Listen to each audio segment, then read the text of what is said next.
Okay folks, good evening. Vlog notes for today, Tuesday night and Wednesday morning, and I'm busted. So what can I tell you? No gear in this video. Concepts have been really busting my butt today with this plethora and the Helix and Iridium. And bad news on the Iridium front, it stopped making sound for some reason today. Don't know what's going on with that. It fixed itself, turned it off, came back on, but I'm really hoping that's not going to be a problem. More news. I'm doing a lot of beta testing with the plethora and can't tell you a thing about what's coming, but it's cool.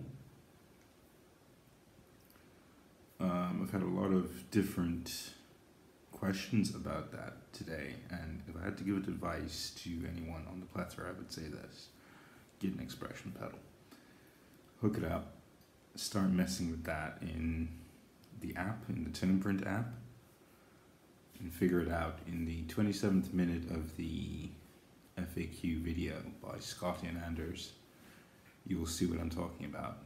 It's only a minute. He's rocking an expression pedal and everything's changing. And that's where the plethora genius lies. If you're familiar at all with Snapshots, let's take this right from the beginning. Right from the beginning. Easy and simple. Because this comes up all the time. Plethora is 5 engines, one next to the other, operating independently, kinda.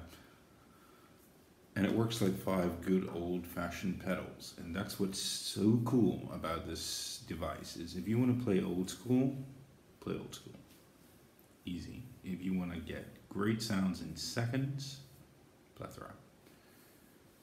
If you don't want to mess with a whole bunch of stuff, you just want your pedals without all of the cables and interconnecting gear and stuff like that, go and check out the Sweetwater review of it.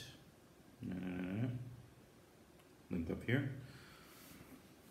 3 musicians mucking about with it, all different. One doing synths, one doing guitar, one doing drums. Zip right to the end of that, and he gives you a pretty good basic explanation, but super basic. So the EXP can be tied to the loop. It can be tied in front of the loop, or it can be tied behind the loop as a volume pedal, or it can be tied between any of the pedals, or in the beginning or in the end. Keep that in mind. The beginning and the end, where you can put the loop, that's very important. It's an amazing little device, this thing. This is no getting around it. So, in terms of the MIDI implementation of it, it does weird stuff. If you're coming from a Helix world,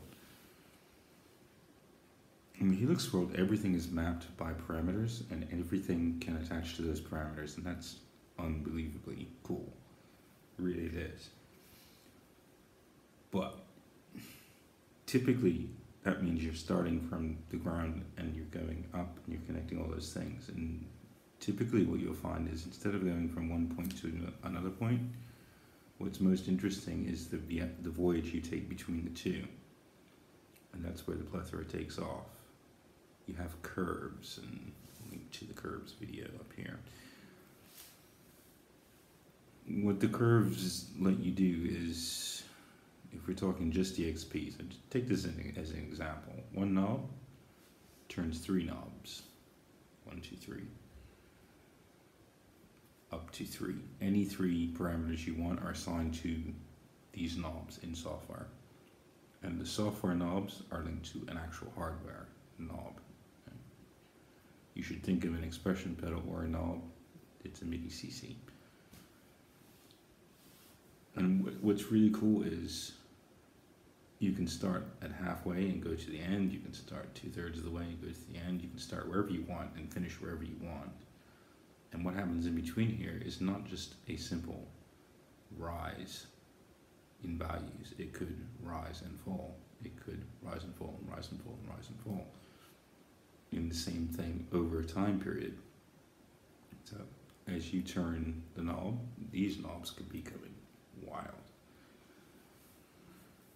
That's power. I mean, that is really, really, really, really, really, really, really powerful. If you want to go back to Snapshots, you know, where you have a signal chain and you've got blocks set up, you can turn them on and you can turn them off. And however the knobs are set on the individual pedals, they're kind of stuck there unless you're saying, in addition, twist this from here to here, or twist that from there to there. The Plethora boys, and I think they're being modest in this, they've taken it where they can say, okay, shh, and all the knobs change slowly over time, and you get this wave of activity happening, and it's intuitive. That is beyond the beyond of beyond when you think about it, and it's important to think about this. And it's really what's holding me with the Plethora entirely, because, you know, a modulation effect is a modulation effect, and there are slight differences between them, but if you put the time in, any big modeler like a Helix or maybe a Kemper or something will have details. These guys go beyond all that, so you can make a big mess or you can get something really beautiful. That's up to you, but dive in, check out that curves thing, look at the tone print app. You know, I would say this to the Plethora faithful or those who are looking at it: holy crap, that is one deep pedal if you want it to be. Simple as anything if you want it to be, but man, can it go deep. And it's smart, and this is the way for modulation in particular I think would be most useful. So, you know, some serious lessons to be learned there for anyone else who's going out there making pedals.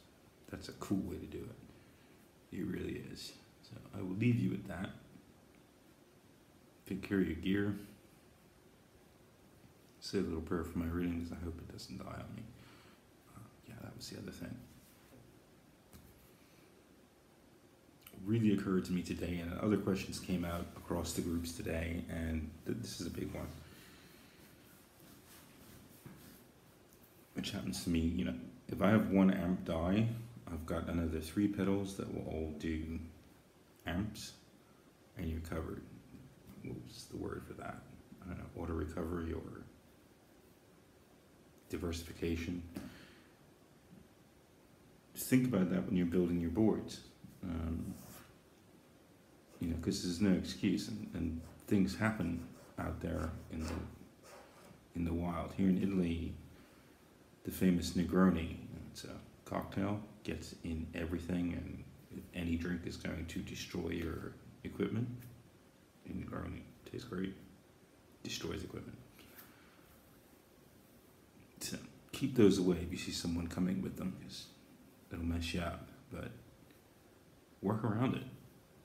You know, this is true for any modeling equipment. Even if you have a big, massive Helix floor, cover it. Go check out Chad's gearbyseba.com stuff. I gotta get one of them. But think about it. You're only ever one beer away from utter disaster. Most of this stuff will take slams, but liquids just don't work. So if you're devising a board and you have things that can take over and do the job, maybe stick them underneath where they're protected more, or think about it. I've been trying to rebuild a pedal board, and it's got me thinking, is having backup with backup to your backup and just 3 pedals, it's a cool idea, I think. But anyway, I will sign off. I need to go to sleep. Exciting times, exciting times. We will have new updates on the Pletheras. We will have 3.0 on the Helixes.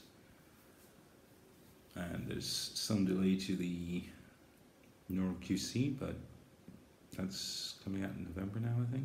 October, November, all in one. Let's hope the world gets back to normal and, you know, everybody's gonna be okay by then. So, have a good night. Short one for tonight, but tomorrow we'll crack on and get through it.